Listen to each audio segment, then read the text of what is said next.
Le milieu de la nuit, plus être une femme, plus être jeune, c'était pas le bon combo à cette époque-là. Tu le dis tout le temps, il n'y a rien de mieux que la réalité du terrain. Et pourtant, d'un autre côté, tu as fait beaucoup d'études aussi. Est-ce que tu conseillerais à quelqu'un de faire autant d'études ou il n'y a rien de mieux que de se lancer le plus vite possible dans le grand bain? Oh là là, moi j'ai des idées très très tranchées là-dessus. Tout le monde n'est pas fait pour l'entrepreneuriat, mais je pense aussi que l'obsession bat le talent. Si tu te donnes vraiment les moyens d'y arriver, je pense que rien peut t'empêcher d'y arriver. Mon associé et moi-même avons créé Audit & Coverage il y a bientôt 5 ans. Aujourd'hui, il y a vraiment la notion du R1, R2. Non, là, t'avais pas de R1, R2. T'avais 15 minutes pour faire une vente. Et ensuite, tu lui dis, bah moi, je suis là maintenant. Donc si tu ne signes pas maintenant, c'est mort. Tu prends ce même pattern en cold call? Absolument. Je pense que je suis recrutable. Inemployable. T'as raison, c'est le bon terme. Je faisais 2 heures, donc 4 heures. Et en 4 heures, je prenais entre 20 et 30 rendez-vous.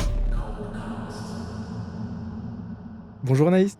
Salut Augustin. Comment vas-tu? Eh ben ça va très bien. Et toi? Ça va très très bien. Je suis très content de t'accueillir dans ce très beau studio. Très sympa. Voilà, on est là pour la 2e saison du coup du Callcast. Je suis très content de la débuter avec toi. Surtout que du coup tu seras le premier épisode. Je te l'ai annoncé tout à l'heure, mais tu seras le premier épisode pour lancer cette saison. J'ai vraiment voulu augmenter le level du coup sur cette nouvelle saison. C'est pour ça que je t'ai invité, parce que tu as un parcours qui est incroyable, tu as un pédigré qui est incroyable. Oh là là. C'est le moment C'est trop. C'est le moment où je te flatte, mais c'est sincère, c'est pour ça. Je suis hyper content que tu sois là. Est-ce que tu peux te présenter, s'il te plaît, Anaïs, pour ceux qui ne te connaissent pas encore? Avec plaisir. Et puis merci. Déjà, Augustin, très sympa de penser à moi, très sympa l'invitation. Effectivement, on est en plus très bien reçus ici. Alors, pour me présenter rapidement, donc, je suis Anaïs Remaoun, je viens d'avoir 39 ans, j'ai 2 garçons de 4 ans et je suis mariée à mon associé avec qui j'ai créé plusieurs entreprises. Donc moi, je suis une entrepreneur addict, sales addict, je suis une fervente défenseur de il ne faut pas avoir de croyances limitantes et que tout est possible. Voilà, donc moi, j'ai un peu évolué dans l'univers de la finance, de l'immobilier, parce que donc, il y a 10 ans, j'ai créé avec mon associé une entreprise qui s'appelle Audit & Coverage, qui est un cabinet conseil expert en financement, où on accompagne les entreprises et les professionnels de l'immobilier dans la recherche et la structuration de leur financement. Avant cette entreprise, j'ai eu un parcours entrepreneurial dense avec beaucoup d'expérience, mais je parle d'Audit & Coverage parce que c'est la première société, je dirais, solide qu'on a montée avec des fondations très robustes. Je suis une passionnée du cold call. Je pense que c'est aussi pour ça que tu as pensé à moi, et encore merci. Voilà, je pense que je suis pas une passionnée parce que pour rien. Je pense que je suis un peu, je suis tombée dans le cold call un peu par hasard d'ailleurs, dans l'une de mes expériences passées. Et je suis plutôt une amoureuse du jeu et j'ai très vite perçu que le cold call pouvait être un jeu. Et comme j'ai l'habitude de dire, quand tu es un peu gambler et que tu es un peu joueur, théoriquement, tu as un peu de facilité dans cette activité. Du coup, j'ai voulu le pousser à son extrême, à son paroxysme. Ouais. Et ça a donné des choses plutôt sympathiques. Voilà. On pourrait revenir. Moi, justement, comme je t'ai dit, j'ai regardé un petit peu ton pédigré. Et j'ai vu que tu avais commencé justement l'entrepreneuriat donc à 18 ans. Et c'est sur un projet. Est-ce que tu veux nous en parler de ce projet-là? Ah oui, bien sûr. Alors moi, en parallèle de mes études, donc j'ai fait beaucoup d'études. Alors non pas que je suis une passionnée d'études, mais j'ai adoré ma vie estudiantine. Ok. Donc j'ai adoré... c'est un très beau mot, estudiantine. Oui. On n'en parle pas assez, mais c'est un très beau mot. On n'en parle pas assez? Ouais, estudiantine, j'ai jamais entendu. Ah. Du coup, tu me fais douter. Je sais pas si ça existe pour le coup. Alors moi, je l'ai quand même toujours employé, ce mot. Donc j'étais vraiment... j'ai adoré cette période-là de ma vie. Donc j'ai un peu pris mon temps dans les études. Donc j'ai fait pas mal d'études. Je vais pas redoubler des classes, mais j'ai un peu poussé une école, une deuxième école et une troisième école. Dans le commerce, du coup, les études? Exactement. Alors j'ai fait une première école, une école de commerce pendant 4 ans où je me suis spécialisée en finance. D'accord. Et en fait, dès ma première année de cette école de commerce, j'ai été présidente du BDE de cette école. Ok, ce qui a fait que... Donc je me suis dit, vu que là, je suis en train d'organiser la vie festive, la vie estudiantine de cette école, donc organiser des soirées, les week-ends d'intégration, je me suis dit, vu que je le fais pour cette école, je peux peut-être le faire pour d'autres écoles. d'autres BDE. Donc, j'ai très vite monté cette société qui s'appelle RP Event. Ok. Donc, RP, c'était pour la connotation RP, Relations publiques, mais aussi, c'était les initiales de mon nom de famille, R, Remaoun, et les initiales de mon ex-associé, Para, P. Ok. Donc, c'était très sympa. On a monté cette première entreprise, donc on avait 18 ans.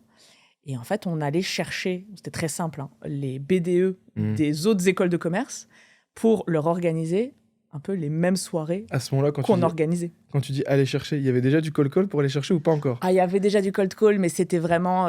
c'était pas le cold call qu'on connaît. C'était la débrouille, quoi. C'était la débrouille, c'était très sympa. Tu regardais dans l'annuaire les écoles de commerce qui étaient un peu autour de toi au début, puis après en région parisienne, puis après en région. Et puis on leur dit, c'était très simple. On leur disait, voilà, on a déjà organisé ce format de soirée, on a tout le setup pour l'organiser.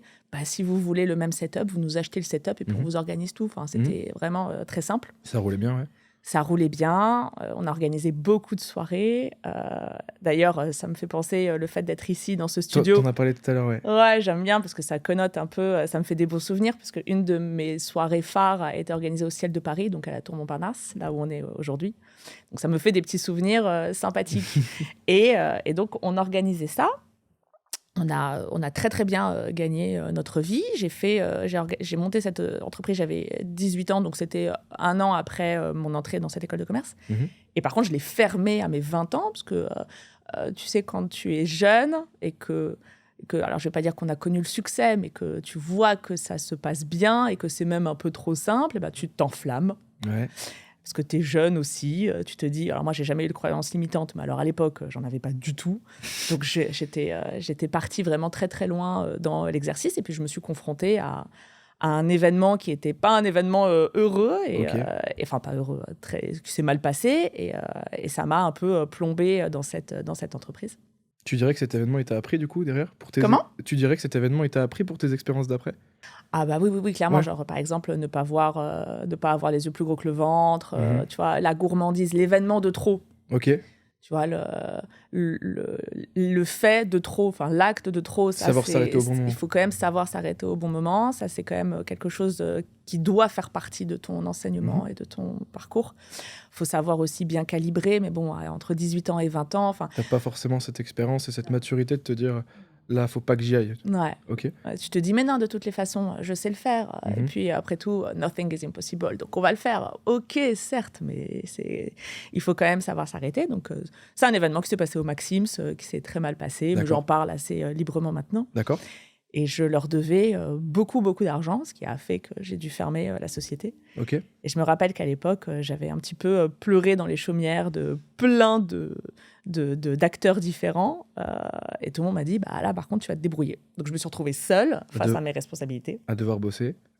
À devoir bosser pour rembourser. Donc ça a été un petit épisode de ma vie très sympathique, très formateur.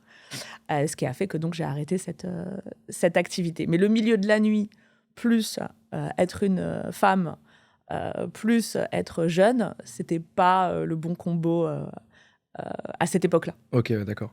C'était très vite vu comme étant la petite, tu vois, qui fait pas bien les choses. Bon. Mais c'est pas grave, ça t'endurcit quand même. Ça ne m'a évidemment pas empêché de remettre le couvercle sur une autre activité. Sur plusieurs autres activités, même. Sur plusieurs autres activités. Donc, j'ai terminé cette école de commerce en spé finance au bout de 4 ans. Et après, j'ai surenchéri avec un autre master à Sciences Po. Et ensuite, j'ai fait un master 2 et un MBA dans une école d'assurance. Alors, je vais me permettre de te poser la question. Quand j'étais sur ton profil, il y a une phrase que j'ai adorée. C'est quand tu as dit que il n'y a rien de mieux que la réalité du terrain. Tu le dis tout le temps, il n'y a rien de mieux que la réalité du terrain. Et pourtant, d'un autre côté, tu as fait beaucoup d'études aussi. Est-ce que tu conseillerais, je te pose la question, à quelqu'un de faire autant d'études où il n'y a rien de mieux que de se lancer le plus vite possible dans le grand bain ? Oh là là, moi j'ai des idées très très tranchées là-dessus. Il n'y a rien de mieux que le terrain. Et l'école, alors j'ai pas du tout envie de me faire d'ennemis, mais c'est quand même ce que je pense. L'école, c'est très bien pour te former aussi un petit réseau avec les réseaux alumni. Ouais. C'est très bien pour avoir des bases quand même, tu vois, de comptabilité, de fiscalité, de finance. Alors, ça dépend de ton parcours, hein, de ton cursus, hein, de marketing, Bien etc. sûr. Mais c'est quand même pas ça qui t'apprend l'entrepreneuriat. C'est pas ça qui t'apprend le mindset. C'est pas ça qui t'apprend la résilience. C'est pas ça qui t'apprend à gagner de l'argent, en fait. C'est pas ça qui t'apprend à te relever. Y a rien qui t'apprend tout ça, à part le terrain, en fait. Et tu peux faire autant d'études. Je vais te donner un exemple que j'adore mettre en avant, c'est mon mari, Romain, qui, lui, contrairement à moi, donc moi, j'ai fait 7 ans d'études après le bac. Lui a fait un BTS. D'accord. Péniblement, un BTS. Bon, il a quand même réussi à le Poussif. faire. Ouais, très, Un diplôme poussif, j'appelle. très dur, exactement. Ouais. Et il a absolument aucun autre diplôme. Et il est exactement au même endroit que moi. On est associés. Il a des compétences, je trouve, meilleures que moi sur, je pourrais pas te dire combien de domaines, mais beaucoup. Et en fait, on s'est retrouvés, justement, on était complètement alignés sur cette notion-là. L'éducation nationale, l'académie, le prestige, très bien, bien sûr, mais ça n'est pas du tout que ça, la vie. Tu peux pas te permettre de dire, bon, bah, je vais mettre mes enfants à HEC, ESSEC et toutes ces grandes écoles, et puis c'est bon, leur avenir est assuré. C'est faux. Si tu penses ça, je vais pas te dire qu'ils sont morts, mais ils partent pas quand même avec un bon capital. Tu te tires une balle dans le pied dès le début, en fait. Tu te tires quand même une balle dans le pied. Il faut savoir s'en sortir. Il faut savoir se sortir de situations pénibles, de la vraie vie, pas d'une étude de cas. Et ça, c'est que le terrain qui te fait avoir ça, en fait. Il faut savoir faire gonfler son capital entrepreneurial. Et ça, si tu ne le fais pas seul grâce aux erreurs que tu commets, personne ne va te l'apprendre. Et tu ne l'apprends pas avec un DST. Il y a une phrase que j'entends souvent et je sais pas, là aujourd'hui, j'ai pas encore l'expérience pour y répondre, mais toi là aujourd'hui, tu as de la bouteille, justement, tu as monté des boîtes, tu as monté des projets qui ont parfois fonctionné, projets qui ont parfois pas fonctionné. Cette phrase de tout le monde n'est pas fait pour l'entrepreneuriat, qu'est-ce que tu en penses? Alors, moi, je pense 2 choses qui sont assez contradictoires. Je pense que tout le monde n'est pas fait pour l'entrepreneuriat, mais je pense aussi que l'obsession bat le talent. Okay. Si tu t'obstines, alors pas bêtement, il ne faut pas être débile, mais si tu t'acharnes à vouloir faire quelque chose et que tu te donnes les moyens d'y arriver, mais tu te donnes réellement les moyens d'y arriver, pas juste en regardant 2-3 tutos sur YouTube, si tu te donnes vraiment les moyens d'y arriver, je pense que rien peut t'empêcher d'y arriver. Ça, l'obsession bat le talent, c'est quelque chose que j'utilise partout. Ok. Et aussi, d'ailleurs, je vais te dire la vérité, des sales qui ne sont pas nés sales. Moi, je suis consciente que j'ai un petit capital sales de base quand même, depuis petite. Mais même ceux qui ne sont pas nés sales, eh bien, l'obsession bat le talent. S'ils s'entraînent, ils s'entraînent, ils cherchent, ils vont chercher des informations, ils vont interviewer des gens, ils peuvent y arriver mieux que moi, en fait. Ils peuvent avoir des meilleurs résultats que quelqu'un qui est né avec ça. C'est un peu la notion du, je sais pas si tu connais l'expression trust the process. Ah, trust the process. Moi j'adore. C'est au début, tu vas pas aimer ça. Au début, tu vas te péter les chicots, ça va te saouler. Mais si tu appliques le process, tu sais qu'à la fin, il y aura une finalité qui va être positive, il y aura un résultat en fait. Et c'est ce que j'adore appliquer. Et pour continuer à enchaîner, après justement ton expérience là sur du coup avec le BDE, donc RP Event, c'est ça. À quel moment tu as switché? Du coup, ça, c'est l'expérience que j'adore. À quel moment tu as switché sur la prise de rendez-vous et sur le call-call? Qu'est-ce qui s'est passé entre-temps? Alors ça, je vais te dire, c'est exceptionnel parce que j'ai fait mes études. Donc, j'ai eu pas mal d'expériences. Alors, pendant mes études, j'ai eu quand même 2 stages dans un seul et même organisme. Tu sais, les stages de 4 mois que tu fais entre juin et septembre. Et je l'ai fait 2 fois. Et c'est un stage que j'ai fait dans un organisme qui s'appelait, je ne sais plus si ça existe encore, l'OFUP. Je ne sais pas si ça te parle, l'Office universitaire de presse. D'accord. Donc ça, c'était exceptionnel parce que c'était une entreprise qui recrutait beaucoup d'étudiants et qui préparait ses étudiants à vendre des abonnements presse devant les facs et devant les écoles de commerce à la rentrée. Donc en fait, juin, juillet, tu vois, on était entraînés, on était formés et on allait pendant les périodes d'inscription dans les écoles et dans les facs, et on était une armée de vendeurs à attendre l'étudiant qui venait s'inscrire dans son école, et on allait lui proposer des abonnements presse, parce qu'on trouvait que c'était complémentaire à ses études, que de lire la presse. Bon, c'était vraiment à l'époque, ça, tu vois. Aujourd'hui, maintenant, je pense que personne n'achète... La presse, c'est compliqué maintenant. C'est un peu compliqué. Enfin, ça se vend toujours, mais Ça, pas c'est- autant qu'avant. Ça s'est surtout digitalisé beaucoup. Ça s'est beaucoup digitalisé, tu vois. Donc, bon, mais à l'époque, c'était normal d'acheter son Vocable ou Times pour apprendre l'anglais. C'était normal d'acheter Le Monde pour se renseigner sur l'actualité. C'était normal de s'acheter The Economics pour... bon. Et donc, nous, on allait vendre ça. Et c'était des techniques de vente qui étaient... Donc, moi, je faisais ça en parallèle de mes études de finance. Ok. Donc, aucun rapport. Même si mon expertise, c'était la finance, ça l'est toujours. Moi, aujourd'hui, je fais du financement. Et j'étais quand même toujours attirée par ma passion, qui était la vente. Et j'étais plutôt douée là-dedans. Je gagnais bien ma vie. Donc, je me disais, c'est quand même dommage. Moi, ce que je veux, c'est quand même de l'argent. Donc, Tu voulais capitaliser justement sur... Je voulais capitaliser et je voulais encore voir si je pouvais augmenter mes capacités là-dedans. Et c'était une excellente école de vente. Je fais une parenthèse. Tu penses que c'est un réflexe à prendre, que ce soit pour un entrepreneur ou juste pour quelqu'un, de quand tu vois justement que tu as soit des automatismes, soit des facilités, de voir jusqu'où tu peux aller justement dans ce sens. Parce qu'il y en a qui fondamentalement sont bons sur un sujet, il y en a qui ne le sont pas.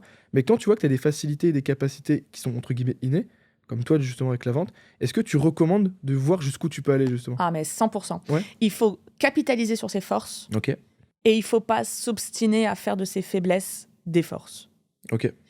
Pour moi, je pense que c'est pas que tu perds ton temps, mais tu t'époumones à essayer de faire en sorte que tes faiblesses deviennent des forces. Ok.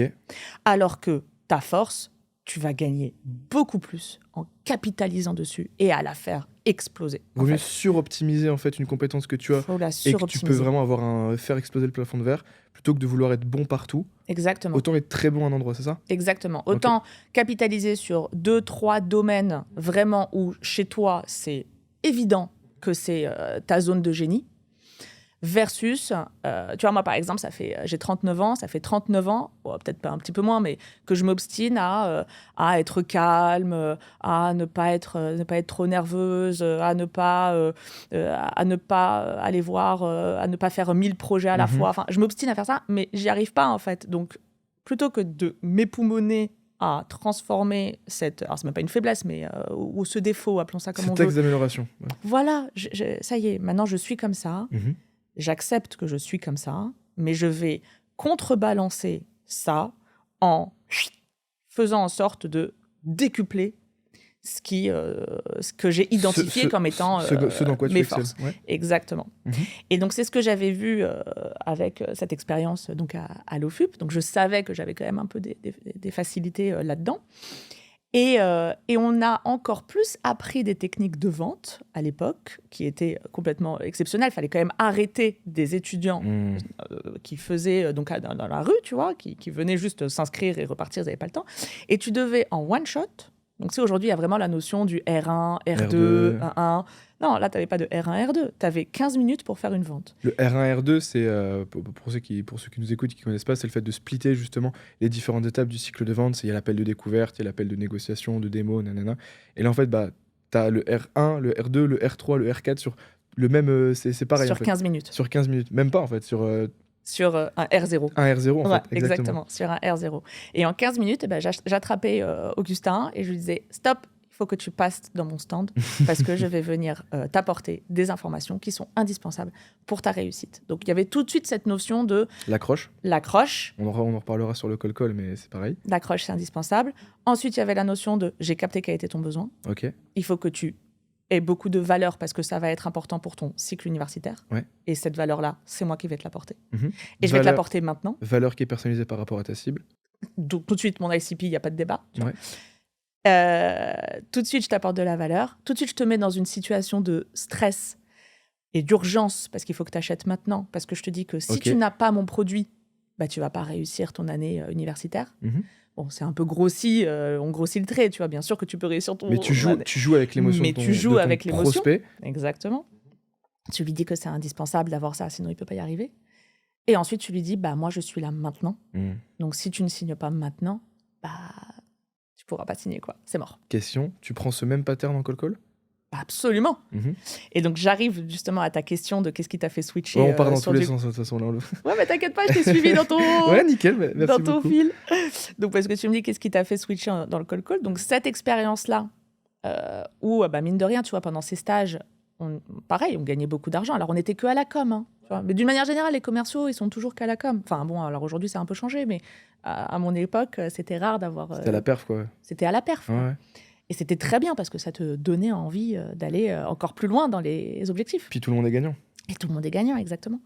Donc, j'ai appris ça avec l'OFUP. Et ensuite, on est en 2008. Donc, moi, j'ai un diplôme en finance, un diplôme en banque, un diplôme en assurance. 2008, subprime. Personne ne recrute ni en finance, ni en banque, ni en assurance. Ni en assurance, ouais. Enfin, plus personne ne recrute, en fait. Mais encore moins dans ces Dans ces domaines-là. secteurs. Donc là, je me dis, comme tous mes copains de promo, soit je vais me brader dans une boîte, et déjà que j'ai même pas envie de travailler dans une boîte, parce que je pense que je suis inrecrutable, ou pas du tout manageable. Inemployable, t'as raison, c'est le bon terme. Bon, soit je me force à faire ça, mais ça va être une tanasse, soit je me mets tout de suite à mon compte, et on verra. T'avais quel âge à ce moment-là? 24. Donc pas beaucoup de risques. Pas beaucoup de risques. On en parlait tout à l'heure, ouais. Exactement. Tu as 24 ans, je me dis, bon, 24 ou 25. Mais bon, aucun problème. Et là, parce que je voulais quand même un peu rester dans mon univers finance, etc. Donc, je vois qu'il y a un cabinet grossiste qui recrute des freelances, auto-entrepreneurs, mandataires, D'accord. pour commercialiser des produits financiers. Je rentre chez eux et là, la personne référente me donne ce qu'on appelle le bottin.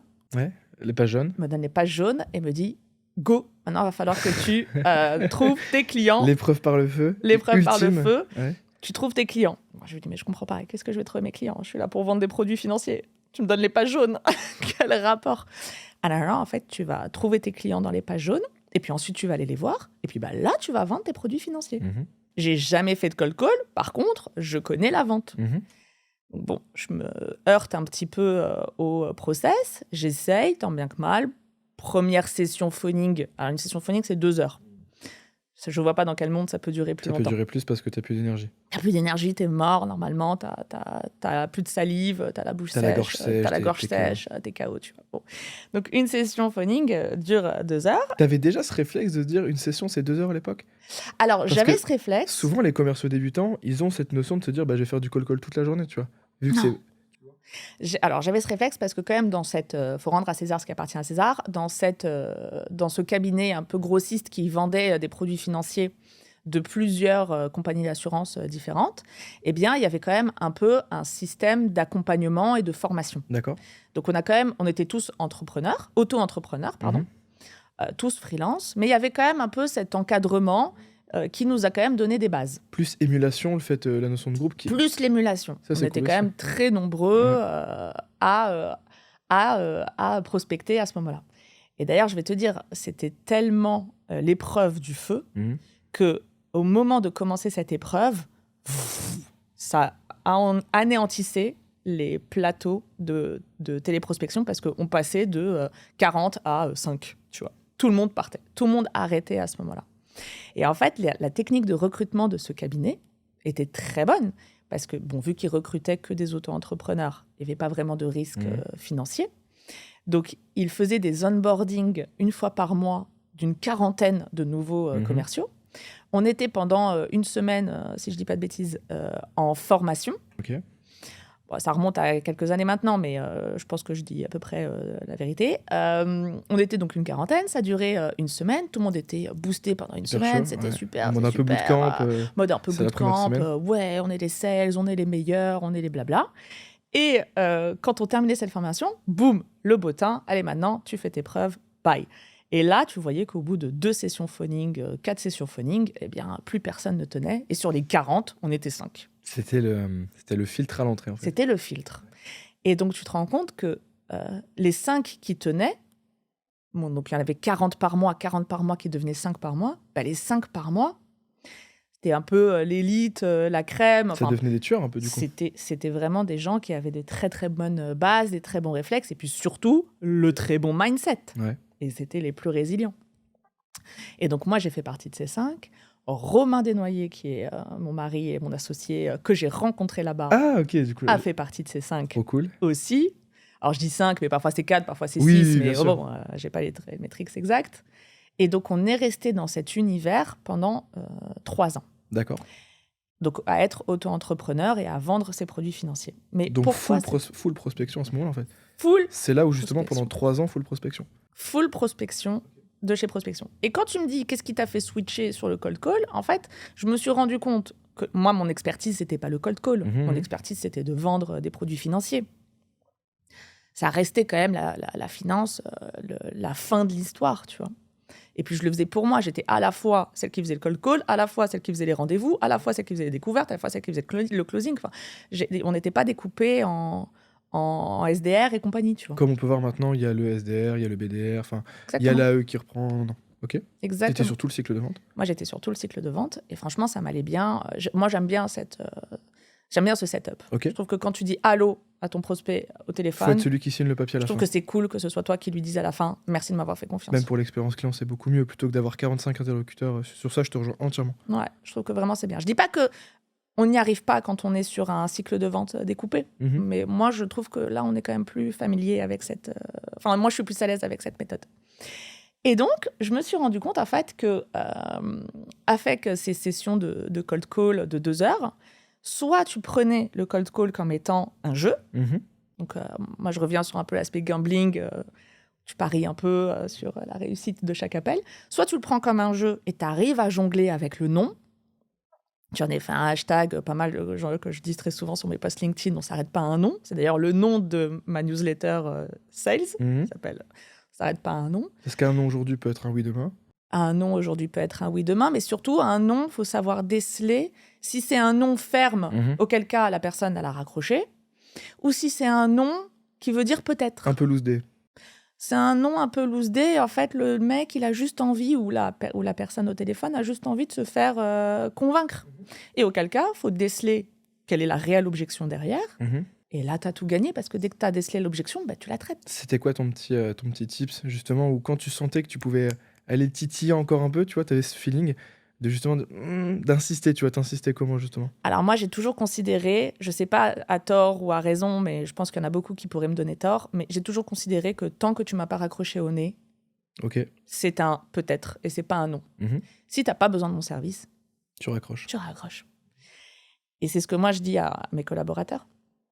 Alors maintenant, c'est plus vraiment le cas, mais ça l'était au début de notre activité, parce qu'aujourd'hui, on fait plus de cold call, on fait vraiment que de la recommandation, mais il y a 10 ans, on a commencé comme ça.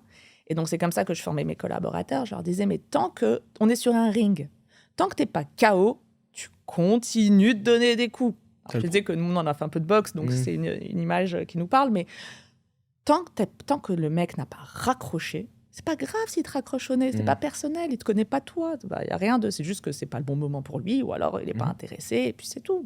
Et puis tu passes à autre chose. Tant qu'on t'a pas raccroché au nez, tu continues à traiter l'objection. Il y a même pas de doute là-dessus. Il y a pas de débat là-dessus. Et si tu te fais raccrocher au nez, je suis contente. Parce que ça veut dire que tu as tenu.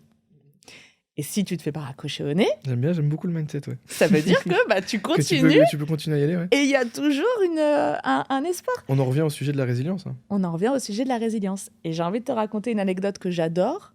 Je crois que je l'ai déjà racontée d'ailleurs sur un autre podcast, mais bah, c'est pas grave parce que franchement, je veux l'adore. Pas l'exclus, super. Oh non, mais je crois que je l'ai racontée, ouais, mais vraiment, je l'adore parce qu'elle est vraiment très révélatrice de ce que je suis en train de te dire. On était donc sur notre plateau et puis on téléprospectait tous en même temps et je passe un appel à, je sais plus, une fleuriste à l'époque, je crois, pour la rencontrer et lui vendre mon produit de placement. Mhm. Et elle me dit non, ça m'intéresse pas, non, ça m'intéresse pas, non, ça m'intéresse pas. Ça dure réellement 17 minutes. 17 minutes. Si bien que tout le monde avait raccroché son téléphone et était venu derrière moi en mode mais qu'est-ce qu'elle va raccrocher ou quoi? Surtout 17 minutes, normalement. Mais 17 minutes, ça y est, si ça t'intéresse pas, ça fait c'est longtemps. Bon. Ça fait longtemps que tu m'as raccroché au nez, tu vois. Et qu'est-ce qui vous fait dire ça? Et c'est normal, je vous ai encore rien dit. Et c'est normal, vous n'avez pas le temps. Et vous avez mis des choses en place de votre côté. Et vous m'avez pas attendu. Et bah, pas de problème. Et elle continue. Bon, finalement, elle me donne le rendez-vous. C'est là où l'analogie je reprends ton analogie sur le combat de boxe, c'est ça. Il te met un crochet du droit, c'est le j'ai pas le temps. Ok, toi, tu lui remets un uppercut parce que tu as la réponse. T'as Et le en fait, traitement. l'analogie avec le sport, moi j'adore. Excuse-moi, je te. Mais je suis complètement d'accord avec toi. On revient au mindset Bien sûr. et on revient, tu vois. Et bref, et au final, elle me donne un rendez-vous. Il se trouve que non seulement elle a signé en R1, mais en plus, c'est devenu l'une de mes meilleures clientes. Ok. Ensuite, elle est tellement devenue une bonne cliente qu'on est limite devenus amis. Ami, ouais. Et elle m'a suivie dans toutes mes aventures entrepreneuriales. Ce qui est assez ouf, et je pense que tu me rejoindras sur le sujet, c'est hyper contre-intuitif, hein, mais plus ton prospect va t'envoyer des objections, plus il va être intéressé, et plus justement il te dit, bah écoute, ça c'est un point de discussion pour moi, ça c'est un point de discussion pour moi, et tu sais qu'il va signer plus facilement parce qu'il va te dire ouvertement c'est quoi ces points de discussion. Il t'a déjà tout dit. Je préfère largement un prospect qui me dit, tu vois, où là il y a du challenge, où là il y a du défi à l'objection, plutôt que celui qui dit oui amène à tout. Tu peux être certain que même lui, j'aurai un no-show, il va pas se pointer au rendez-vous. Exactement. Je suis complètement d'accord avec toi.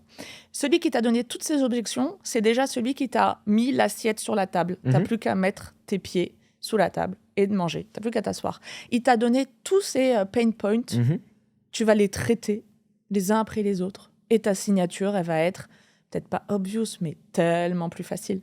Tu as parlé de pain point et je te pose la question. Tu sais, il y a souvent cette question de pitcher en bénéfice ou pitcher en problématique. Pitcher en bénéfice, c'est tu vas te pointer en face de ton prospect, dire que tu permets ABC, c'est les bénéfices. Et problématique, c'est imaginons tu es CTO. Moi, je vais t'appeler, moi aujourd'hui, justement, j'échange avec des CTO qui ont des problématiques, etc. Moi, de mon côté, je suis fan de pitcher en bénéfice plutôt qu'en problématique parce que quand tu pitches en problématique, il y a la notion d'ego. C'est-à-dire que tu vas te pointer en face de ton prospect, tu vas parler de problématique, donc déjà, tu as un discours qui est négatif. Et en plus, son ego pour lui faire dire non, il va te dire non, moi, j'ai pas de problème, j'ai pas de besoin, tout va bien. Ouais. Toi, de ton côté, tu es plus de quel team? Comment justement t'aborder ta proposition de valeur en face de ton ICP, donc de ta cible, pour prendre le rendez-vous? Alors, en fait, moi, je suis un peu team des deux. D'accord. Parce que moi, je ne vais pas appeler ça une problématique, mais je vais appeler ça plutôt une notion d'urgence.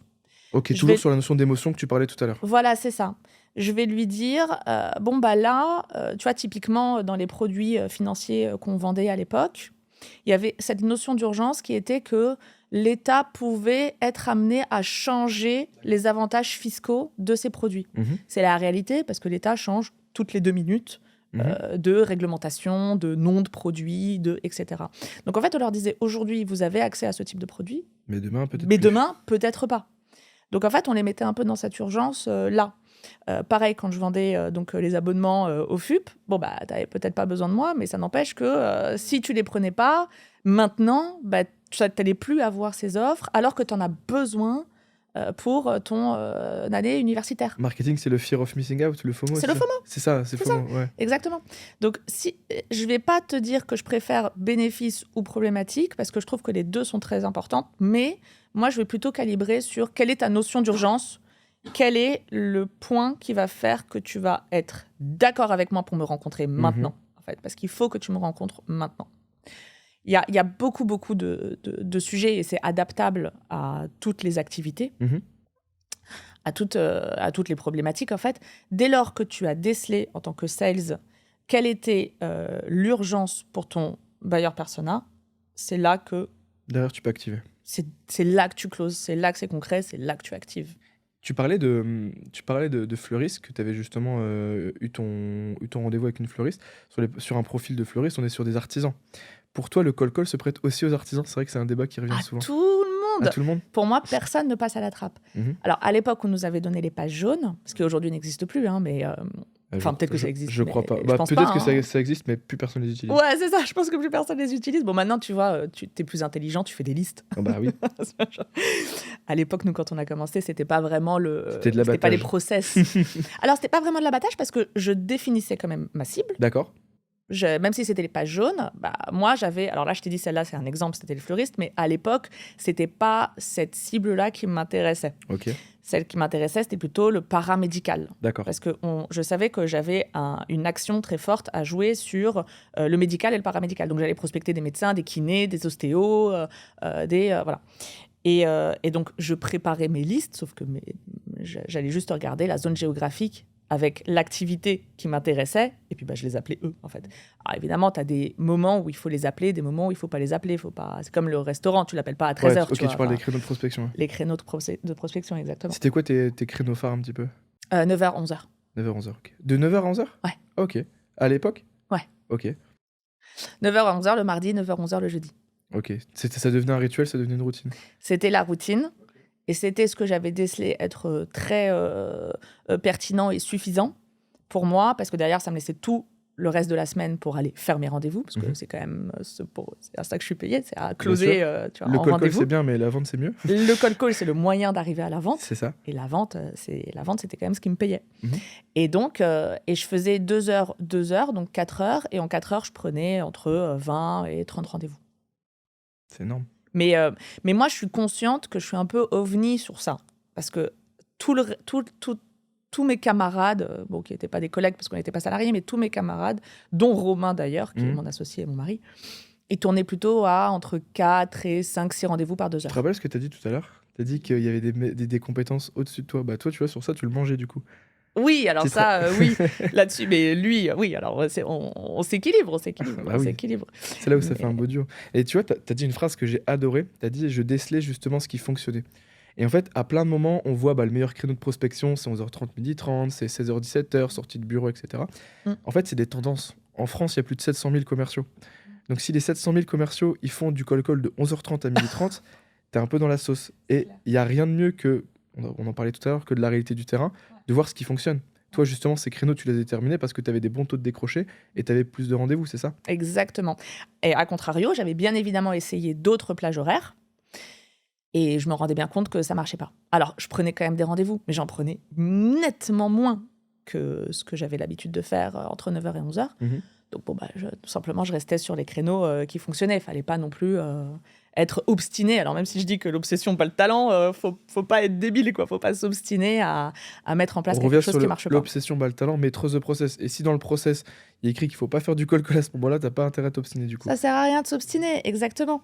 Et donc, nous, quand on avait commencé dans ce cabinet, qui par ailleurs aujourd'hui s'appelle Predictis, je rends à César ce qui appartient à César, donc on avait ces petites sessions de formation.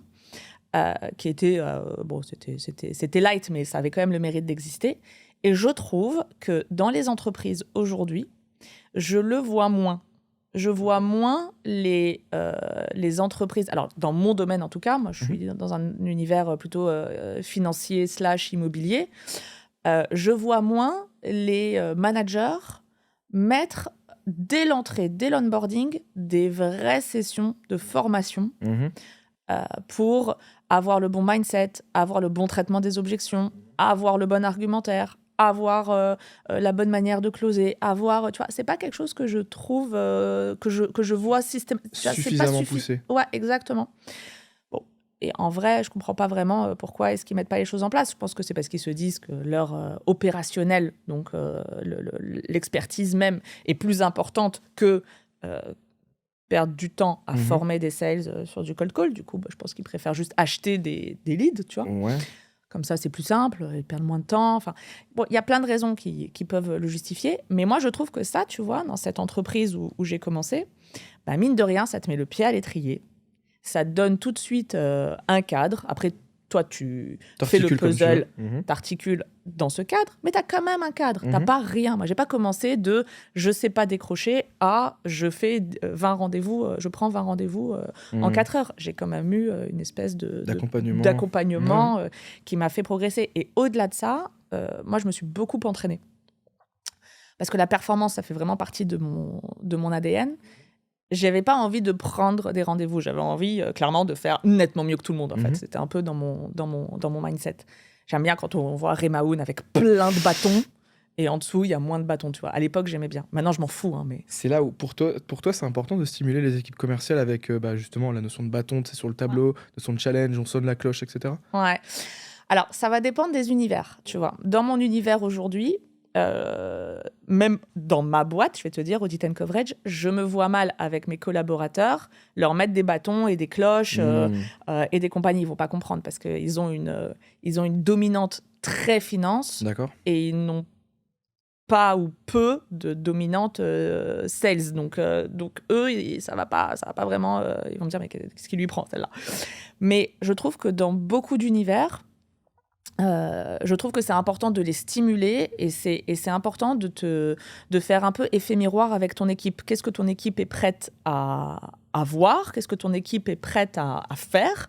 Est-ce qu'elle est prête à faire des jeux de rôle? Est-ce qu'elle est prête à prendre des gages si elle n'est pas performante? Tu construis ça avec eux, en fait, plutôt que de vouloir leur imposer peut-être un système de jeu ou peut-être leur imposer des systèmes qui vont pas leur plaire. Autant construire ça avec eux, en fait. Exactement. Tu construis avec ton équipe, tu le construis en miroir, et c'est là que tu vas avoir des performances exceptionnelles. C'est parce que, mine de rien, tout le monde a un peu contribué et a mis sa pierre à l'édifice et a fait en sorte que... voilà. Mais moi, je trouvais à l'époque que le fait... tu vois, c'est comme le management. Tu peux pas manager toutes tes équipes de la même manière. Tu peux pas parler à tout le monde de la même manière. Il faut que tu puisses déceler que Augustin, quand je lui parle et que je le pique un peu dans son ego, il y a une vraie réaction derrière et il va vouloir faire plus parce qu'il est comme ça. Alors que... Tu m'as bien cerné. Hein? Tu m'as bien cerné, c'est exactement comme ça que fonctionne. J'imagine. Tous les sales, souvent, fonctionnent un peu comme ça. Tous les sales fonctionnent un peu comme ça. Mais... pas tous, tu vois. Il y en a certains pour qui faire des compliments, avoir un management plus participatif, plus doux, plus je te récompense plutôt que la petite tapette derrière la tête, tu vois. Enfin, lui dire bravo, t'as pris 3 rendez-vous, c'est exceptionnel, c'est mieux que de lui dire putain, regarde à côté, il a pris 10 rendez-vous. Allô, qu'est-ce que tu fais, tu vois. Donc, évidemment que tu ne parles pas de la même manière avec tes équipes. Ton management est toujours différent. Et ta manière de les coacher, c'est exactement pareil. Et moi, je faisais partie de celles qui avaient besoin d'être piquées dans l'ego, bien sûr. Comme toi, comme tu l'as dit, comme beaucoup de sales, en effet. Et le fait de voir mon nom avec tous ces bâtons, etc., c'était pour moi la récompense, c'était hyper valorisant et ça me poussait à me dépasser. Et je me rappelle qu'une fois, une commerciale avait rejoint l'équipe et elle était très, très bonne aussi. Et on fait donc une session de cold call ensemble. On n'était pas nombreux à cette session, on devait être peut-être 10 ou 12, contrairement aux autres. Et je vois qu'elle prend gavée de rendez-vous. Je me dis, mais what? Théoriquement, je vais être détrônée. Et je crois que c'était la session où j'ai pris le plus de rendez-vous, genre ever. Parce que derrière, t'as été... Parce que t'es challengé, tu vois. Et là, on en vient à un autre sujet qui est que si tu veux que ton équipe ait des très bons résultats, il faut quand même que tu les maries avec d'autres gens comme eux, tu vois, que l'équipe soit un peu homogène. C'est-à-dire que si tu as deux stars... c'est bien de prendre des top performers, mais s'ils ne se marient pas entre eux, c'est pas bon. En fait, moi, je trouve que c'est pas bon, mais je trouve aussi que si dans une équipe de 10, tu les fais téléprospecter en même temps, dans tes 10, tu as 3 stars, tu as 3 ventres mous et tu as 4 chèvres. Mine de rien, les stars... Ouais, désolé. Hein. Les 4 chèvres, il m'a fait rire. Les 4 chèvres, bon, des pas très bons. Les stars, quand elles font 5-6 rendez-vous, elles font aussi 5-6 rendez-vous parce que les chèvres, elles en prennent 1 ou 0. Donc, ils se disent, je suis quand même très bon, en fait. Mais si tu enlèves les 4 chèvres et que tu fais téléprospecter les stars qu'avec les stars et à la limite avec les ventres mous. En fait. Leur point de comparaison. Mais là, tu vas te rendre compte qu'en fait, les 5-6 rendez-vous, ils vont se transformer en 10-11. Et je veux pas dire qu'il faut mettre de côté ceux qui sont pas bons, mais je trouve que ça n'est pas valoriser la star comme elle devrait être valorisée que de la faire téléprospecter. Les 4 chèvres, il faut les prendre à part et il faut les former de manière... faut pas les licencier, mais faut leur faire atteindre un niveau de ventre mou ou de star pour ensuite les réintégrer dans un... Et comme ça, tout le monde progresse et tout le monde se tire vers le haut. Mais tu peux pas décemment laisser dans la même pièce au moment d'un moment phare, c'est-à-dire la téléprospection, c'est là où ça va se jouer, c'est là où ta semaine, machin. Donc, tu as mis 2 heures où tu vas mettre toutes tes tripes, où tu vas animer la salle, où tu vas... Et puis, tu les laisses côte à côte. Les stars vont se laisser tirer vers le bas, parce qu'ils vont se dire, les autres, ils font pas beaucoup. Et les chèvres, elles vont être déprimées. Elles vont se dire... Ça me fait rire avec les chèvres. Pourtant, c'est un mot que j'ai trouvé pas trop méchant. Non, ça va, il est pas trop... Ouais, ça va. Non, parce que bon, après, je peux dire les nazes, tu vois, bon, mais je veux pas dire... Bon, mais c'est important non plus que cette catégorie de personnes, elle soit accompagnée pour gagner en compétences et qu'elle ne soit pas déprimée à la vision de Augustin qui prend gavé de rendez-vous et elle non, quoi. C'est là où il y a vraiment cette notion d'équipe commerciale, et donc vraiment d'équipe, tu vois. Exactement. Prendre des individuels, c'est bien, mais il faut qu'ils se marient entre eux, tu vois. Exactement.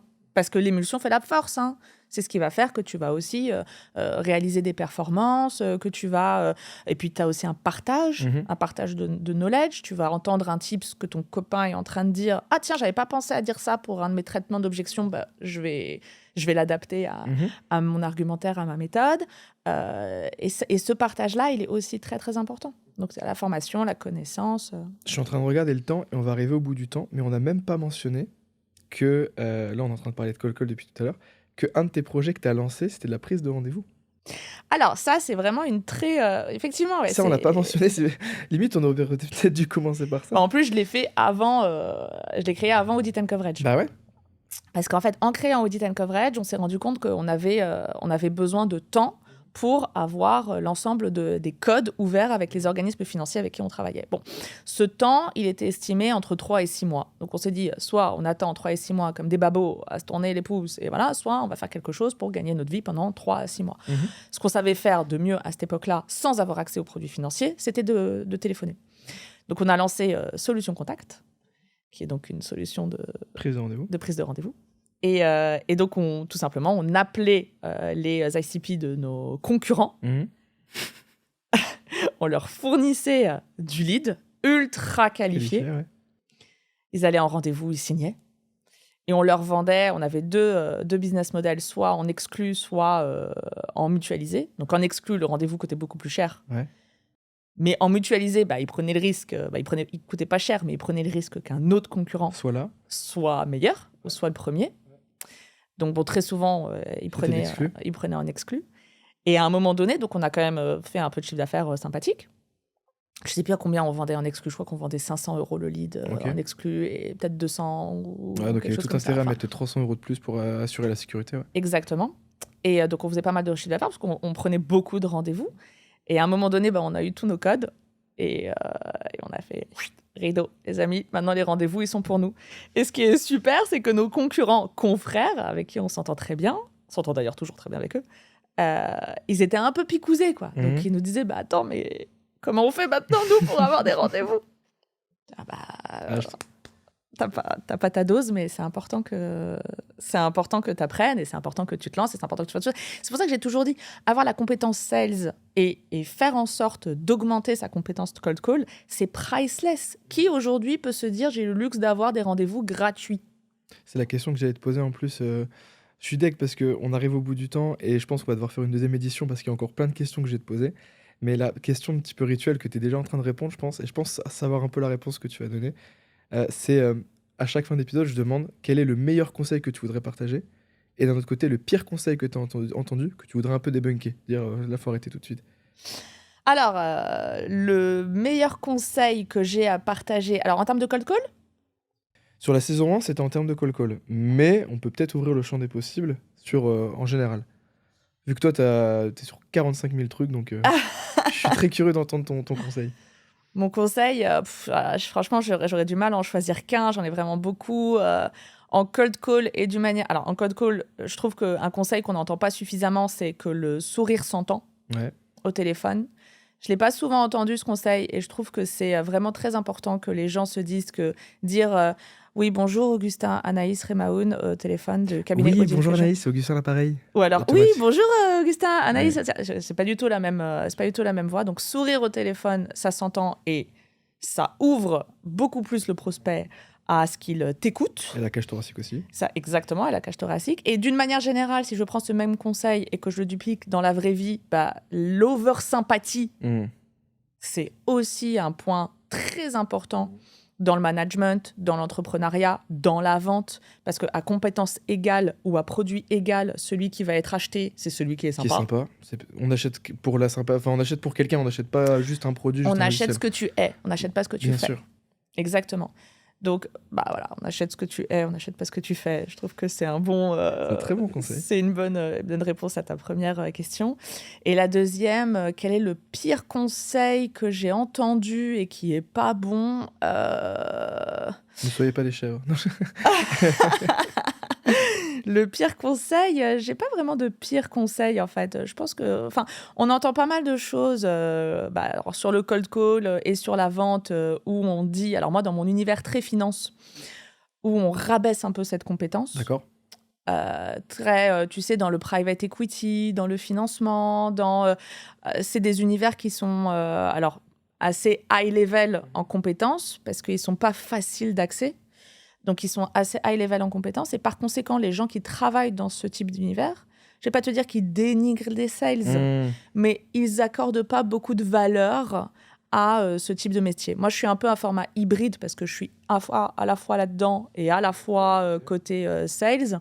Et c'est quelque chose que j'essaye un peu de démocratiser et je casse un peu tu vois, des blocs de glace et je le fais d'abord avec mon entourage très proche, notamment avec un de mes associés qui a créé une société qui s'appelle Veil Investissement et qui est dans le private equity. C'est un family office et il est dans le private equity. Et donc, lui, il a l'habitude de family office, tu vois, il travaille qu'avec des très grosses fortunes. Donc, bien évidemment que le sales, le code call et compagnie, lui, c'est pas du tout son game.